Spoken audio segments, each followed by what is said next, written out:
అతను educated person and state bank దీంట్లో అతను మేనేజరు.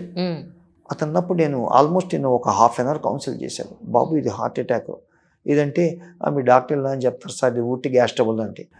కాదు బాబు నీకు అట్లానే ఉంటుంది కానీ చాలా డేంజరు, నీకు అంత నమ్మకం లేకపోతే ఎదురుకుండా హాస్పిటల్ ఉంది అక్కడ ఆ డాక్టర్కి నేను చెప్తాను కావాలంటే నువ్వు అడ్మిట్ ఏదో ఒక ట్రీట్మెంట్ తీసుకో, నాకు తెలుసు నెక్స్ట్ ఏమవుతుంది నీకు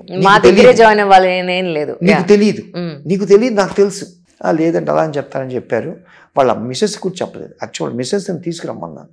ప్లీజ్ అది third day had event unidentified body అని అనుకున్నారు. చివరికి వాళ్ళ ఆవిడ వచ్చేసి పరిగెత్తి వచ్చి వాళ్ళైన తర్వాత వాళ్ళు విజయవాడకి తీసుకెళ్తారు ఇక్కడి నుంచి. అప్పుడు అనిపించింది అబ్బా నేను ఏంట్రా చివరికి ఒకళ్ళ నేను మన రక్షించలేకపోయా నేను స్పైట్ ఆఫ్ మై అంటే మనం అంది లాగ్గలం రిసీవింగ్ ఉంటే, రిసీవింగ్ చేయకపోతే మనం కూడా ఏం చేయలేని స్థితి. ఒక రకమైన అప్పుడు ఒక్కోసారి అది ఇంత చదివి ఒకదాన్ని నేను కన్విన్స్ చేయలేకపోయా నేను ఒక బాధ అనేది.